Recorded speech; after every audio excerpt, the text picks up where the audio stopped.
to the Magic Beat, Denton's Dish with John Denton.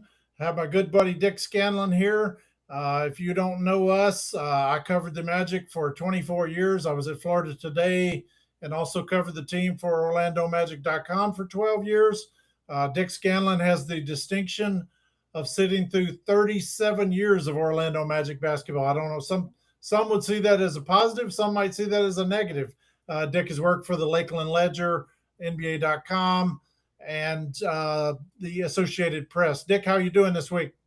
Real good, John. You?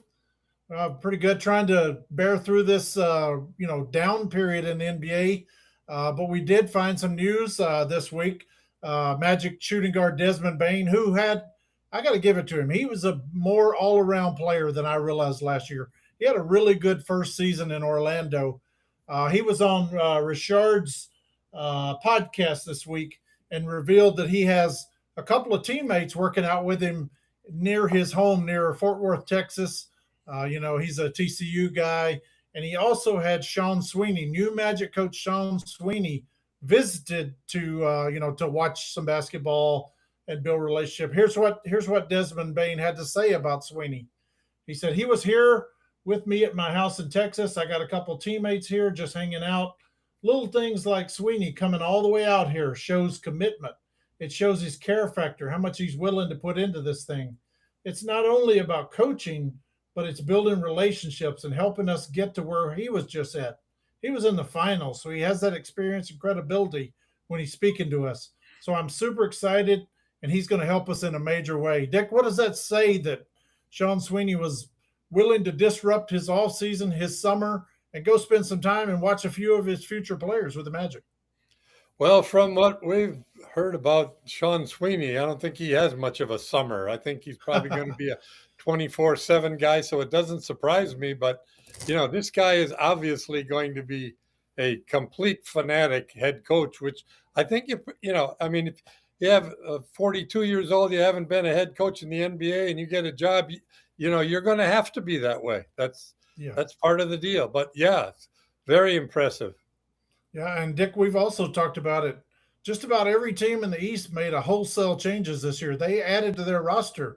The Orlando Magic added Nikola Vucevic, and I like Vuce a lot, but their biggest addition is going to have to be Sean Sweeney. Like, he's going to have to move the needle. He's going to have to make this team a lot better on both ends of the floor. Here's another quote from the Richard podcast from Desmond Bain. He said, I think talent is not a problem for us. I think we have a good collection of players, and it's about coming together collectively and buying into whatever it is that Coach Sweeney wants from us. I think that's the ultimate key. If we keep building, getting better throughout the season, anything is possible. He said, you've seen it over the last few seasons. The Spurs were kind of like a surprise team. I disagree with that a little bit. I mean, a blind man could have seen the Spurs coming. They were really, really good all season. And then the year before that, it was the Indiana Pacers. So it's nothing like 10 years ago where you knew LeBron was going to be playing in the finals every year against the Warriors. He said there's a lot of parity in the league, and there are probably 10 or 11 teams that feel like they have a chance to make a run, and we're one of them. Dick, can the Magic make a run? I mean, what has to happen for them to be better than there's a lot of teams in the East that are all fighting for those top 6 playoff spots in the East? Well, I think what has to happen is Sean Sweeney has to have an immediate major impact. That's basically going to be the story of the Magic season, because I mean we know what the Magic's roster is, and it hasn't changed very much. As you mentioned, John, they added Vooch, and he'll probably help a little bit. You got Kane and Black coming off the bench. If everybody stays healthy, they'll have some depth. But Sean Sweeney's going to have to be the story this year because, as you mentioned, everybody else has added to their roster, and the main thing the Magic has added is Sean Sweeney. Yeah. Dick, I don't think it's necessarily a positive when a guy says, hey, the question's not about our talent. Like, that points a lot of fingers. Like, if you got the talent, why aren't you winning? I'm tired of hearing about how talented they are. It's time for this bunch to win. It's time for this bunch to stay healthy. We've heard for years that the Magic are coming and they're going to be great. And they're full of potential and full of talent. Is it just a matter of gelling? Is it a matter? But they've got to get a lot better defensively and offensively, right? Defensively, especially, and the season before last, that was where they hung their hat. That was where they made big inroads and big improvement, but that fell apart last season, and that's what got us Sean Sweeney. Yeah, that's right.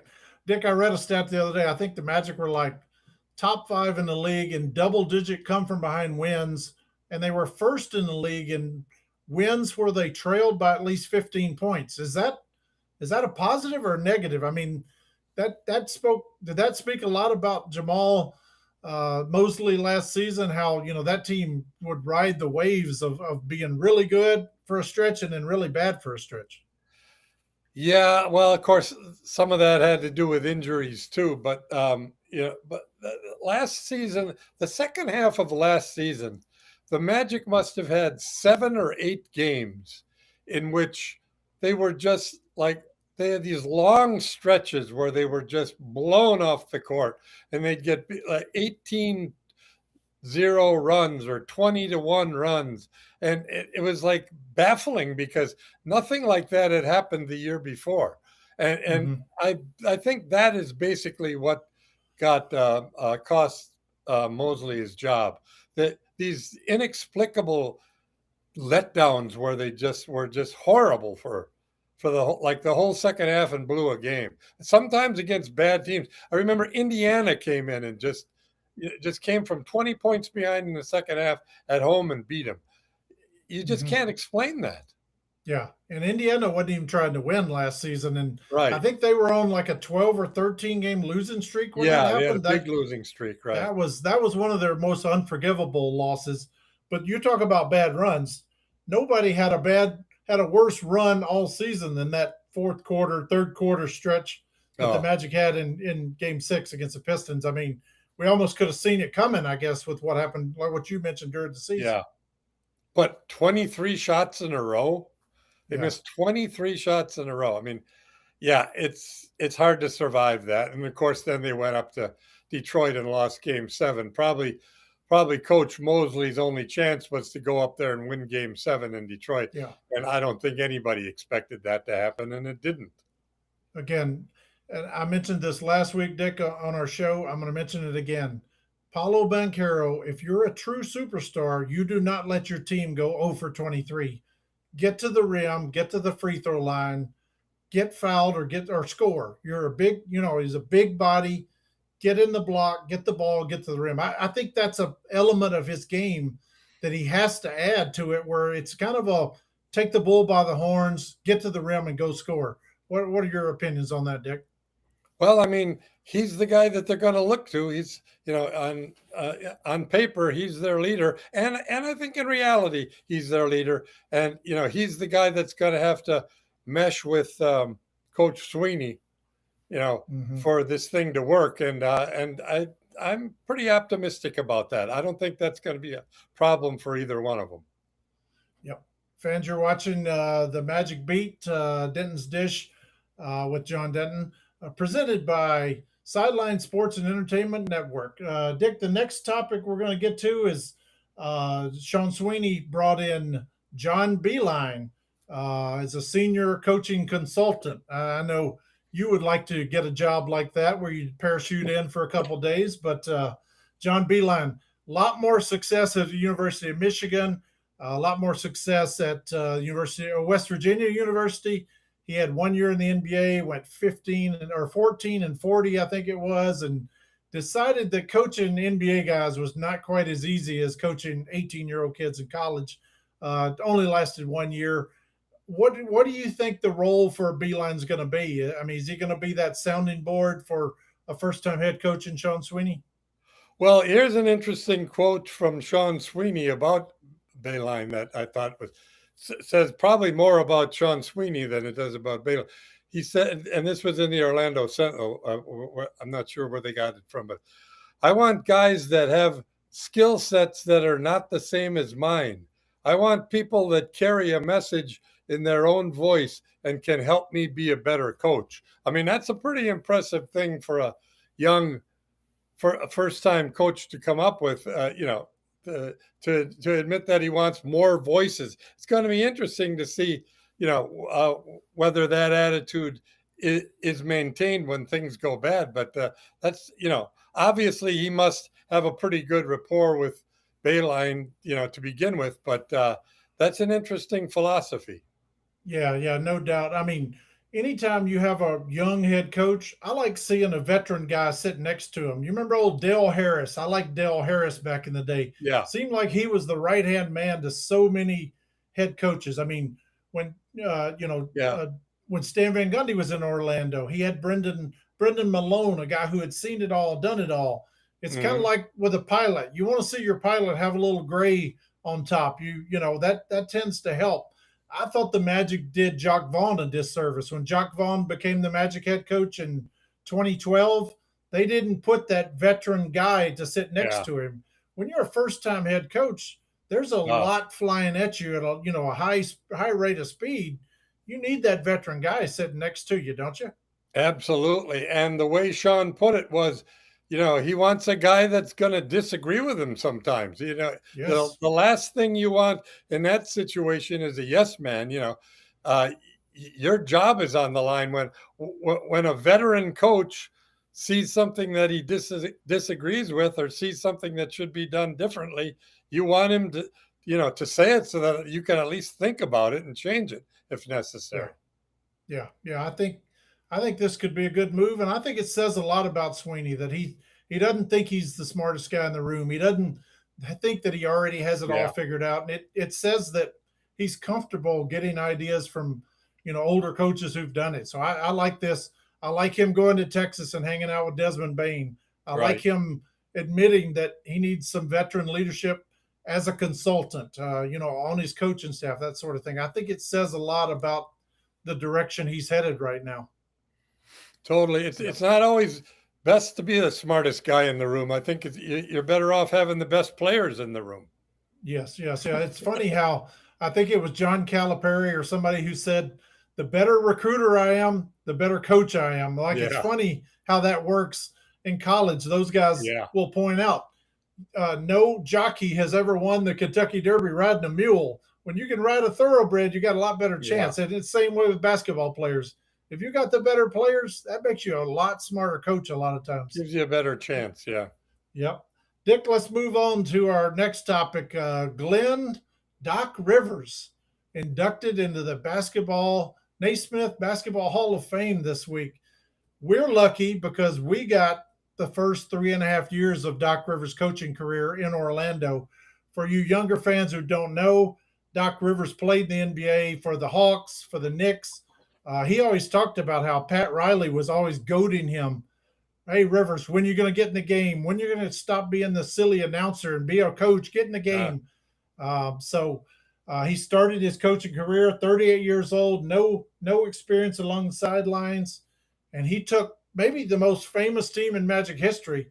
'95 they made the finals, 2009 they made the finals, but maybe the next most important, most popular team in team history was that 2000 Heart and Hustle.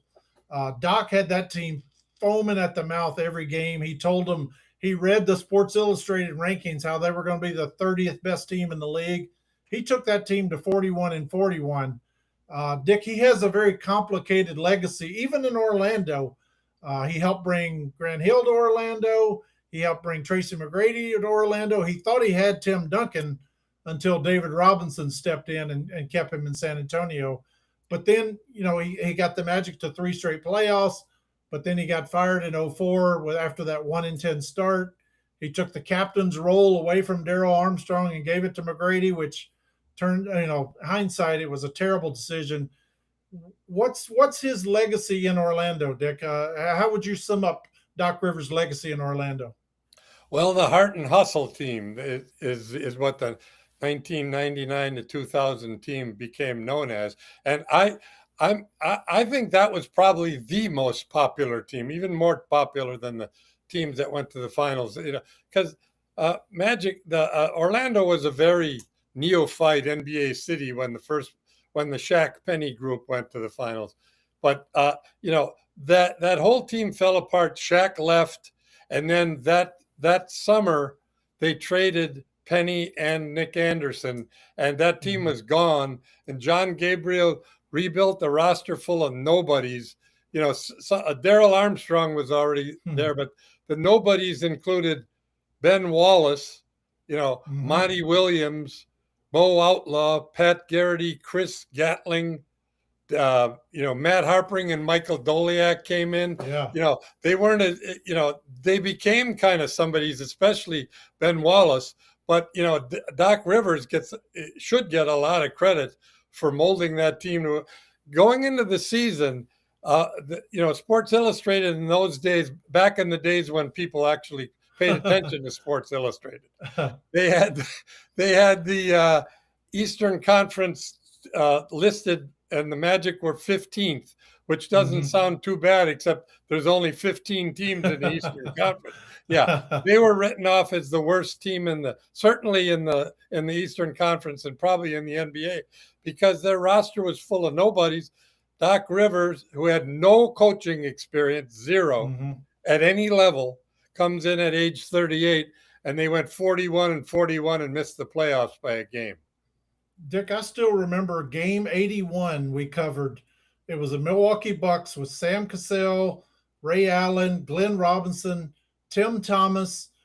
That was, if the Magic had won that game, they were going to get in the playoffs. That was as tense a game as that I covered in years.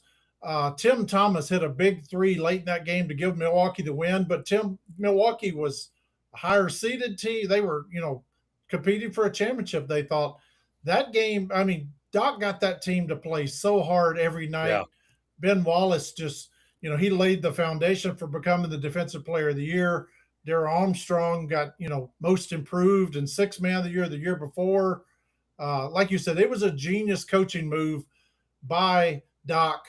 Then he goes out. They inexplicably blow up that team. Yeah. They bring in Tracy McGrady. Poor Grant Hill Uh, spent more time in the pool and on the bicycle than Lance Armstrong. But then he did on the basketball courts. They thought there was a party at the Duvall's house. They thought they had Tim Duncan convinced to come. They already had Grant Hill convinced to come. They were going to try to bring in McGrady too.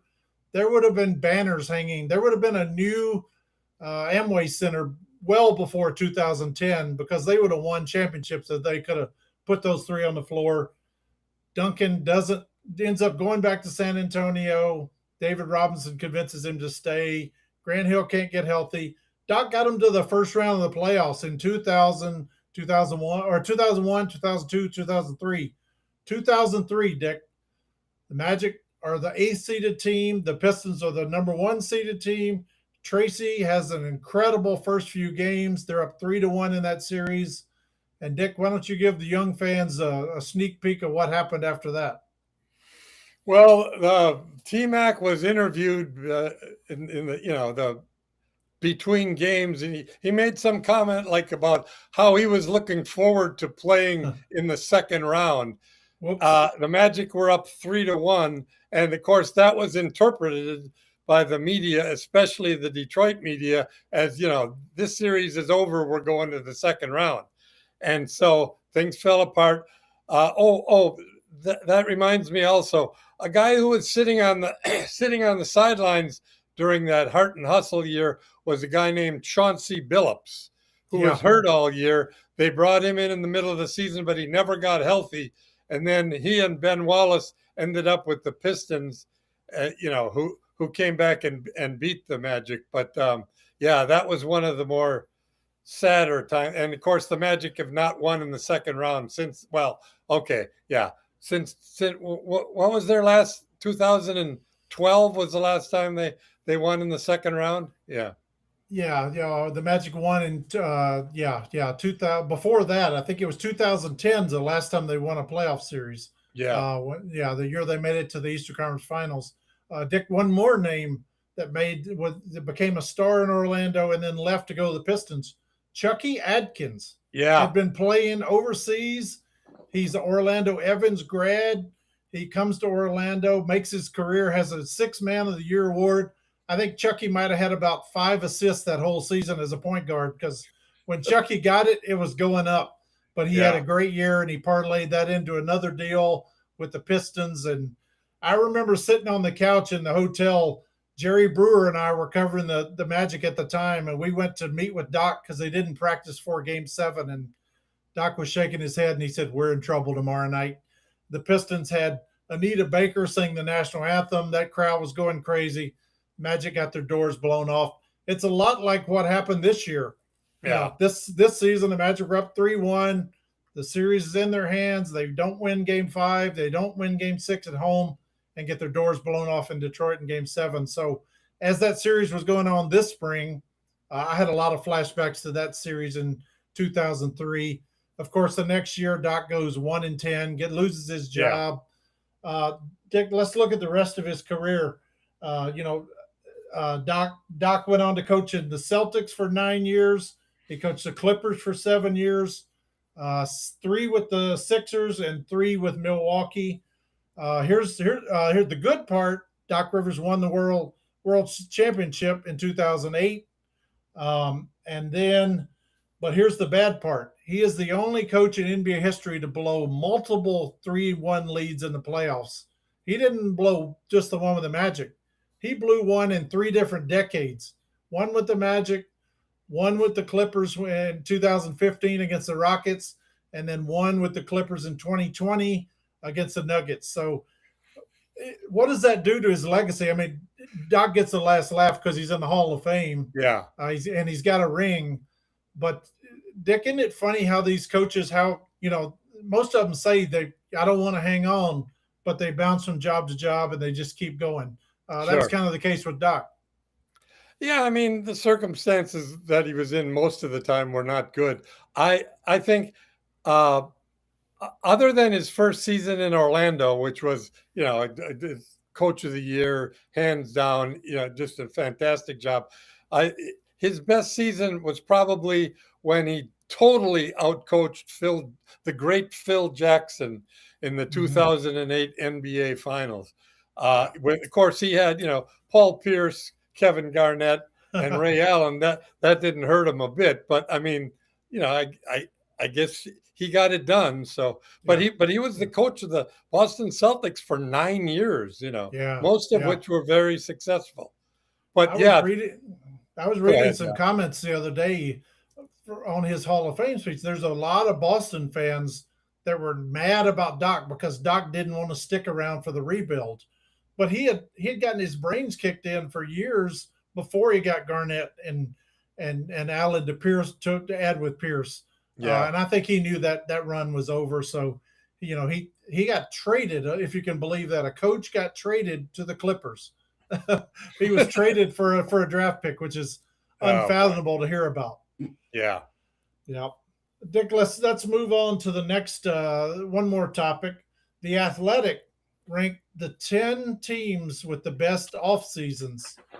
Of course, the Magic weren't on there. They added Sean Sweeney. They added Vucevic. I like both of those additions, but they weren't on this list. Here's the bad part for the Magic. Charlotte, Miami, Atlanta, and Washington all made that list. Dick, how bad of a sign is that for the Magic? A team that's trying to move up. They're trying to get playoff positioning. And four of the teams in their division made the top 10 best off seasons. Yeah, it does not bode well, especially when Philly is also in the Eastern Conference. And all of the teams who supposedly, improved their roster the most were in the Eastern Conference, it seems. But here's the thing, John.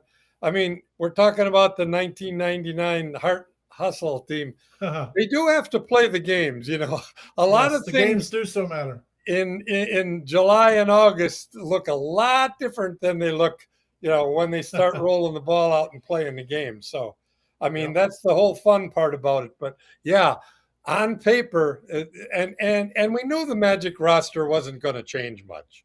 That's why you go back to Sean Sweeney is their big addition. And if that doesn't work out, then it's going to be a long year for everybody. Dick, take those other 4 teams in the Southeast Division: Charlotte, Miami, Atlanta, Washington. Where do you put the Magic in that mix? Can they Well, win the division? Should they win the division? Will they win the I division? I wouldn't say probably the favorite now will be it'd be either Miami or Atlanta. Atlanta Mhm. has three young stars who should get nothing but better, and of course Miami made the big heat. The Heat made the big move, bringing in Giannis, uh, and also Bobby Portis to go with Giannis. I just found that out the other day. So I mean, they're a drastically changed roster, whether that's going to give payoff in a huge way. Remember, they lost a lot of talent in that trade too. So, Yeah, so that remains to be seen. But I would say probably if I had to pick a division winner right now, I might take Atlanta. yeah.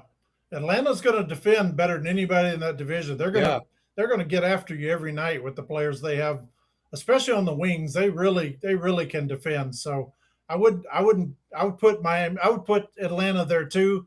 I'm guessing that Las Vegas will put the Heat atop yeah, it. But hey, if the Magic want to get themselves a top six position, they're going to have to try to win this division. yeah. I think that definitely. I Dick, agree. we're down to our final 4 minutes of the show. Again, this is Denton's Dish, the Magic Beat, presented by Sideline Sports and Entertainment Network.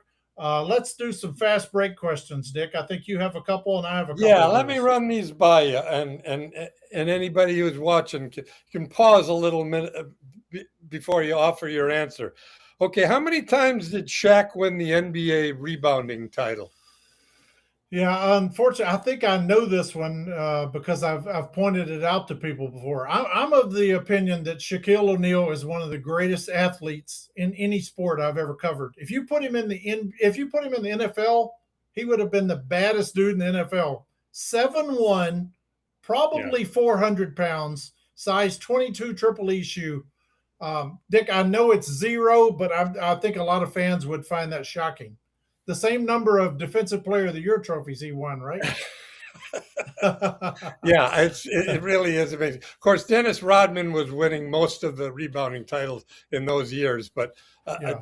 zero. Yeah, he won zero Wow. with the Magic and zero with the Lakers. Here's another one. Wow. How many times did Dwight Howard lead the NBA in rebounds? He was in Orlando 8 years. I'm going to say he led the league in rebounding 4 times in Orlando and maybe 2 times the rest of his career. I'll say six. Good guess. Five. Four times in 5. Orlando and once with the Lakers.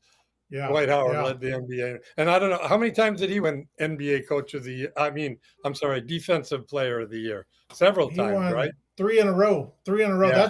That's never been done before. I think he's the only player to ever win it 3 years in a row, which I don't know if that'll ever be done. Wow. That Yeah. run Dwight had was really a lot more Right. impressive. Kobe and LeBron got all the hype, and Yeah. this was always a sticking point with Dwight. But I think Dwight affected more possessions than any Oh, player in basketball. and he never did anything anywhere else. Yeah, Was he never a would good block. player.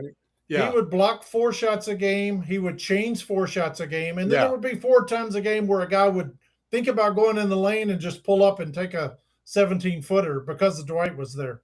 Yeah. Dwight, Dick, I got one for you. Does Jalen Duren's contract stalemate possibly make the Magic better than the Pistons? He can't agree on a deal. He's the only all NBA player that doesn't have a deal right now. I will say no because I don't believe that they're not going to get that done. Yeah. I mean, we're sitting here in August. Yeah. Restricted things usually Yeah. restricted contracts usually work their way out. One more for you, Dick. Cleveland traded for Peyton Watson last night. Peyton Watson is getting 4 years and $88 million. He averaged 14.6 points a game last year, 4.9 rebounds, 2.1 assists. Here's what I like. He shot 49% from the field, 41 from three. Does that make Cleveland a favorite? I know everybody's already given LeBron the championship. Does that make Cleveland the favorite to win the NBA East, or is it going to be the Knicks, or is it going to be LeBron and Philly? Well, watching Cleveland at the end of the year, I mean, obviously they had to do something, but they didn't look like a team that was going to contend for the championship this year. But they've made some significant additions. So, but no, I'd still have to put them behind Philly and the Knicks for sure. And we don't know about Boston or Detroit for that matter, I guess now. But Dick said, go ahead, John. Final question. Sitting here on August 20th, which, there's no basketball being played. What spot do you have the Magic in right now in the Eastern Conference? I'll say seventh. Yeah, seventh. How about you? I would say seventh, eighth, one of those two. If Sean Sweeney can be that difference maker, maybe he can get them to six. I think six might be the ceiling. He might win Coach of the Year if he can get them in the top six, in my opinion. Yeah. Well, and win a playoff round, but of course, the Coach of the Year vote has to be in before the playoffs. So. Yeah, that's right. Again, this is John Denton, Denton's Dish and the Magic Beat, presented by Sideline Sports and Entertainment Network. Thanks for joining us this week. Please give us a like, subscribe to the show. We'll be back again next week. Just follow along with us. We're going to be here every week. Once the season starts, we're going to try to go to twice a week. Dick, thanks for joining us this week, and we will be back next week, fans. Thanks for joining us. Appreciate it.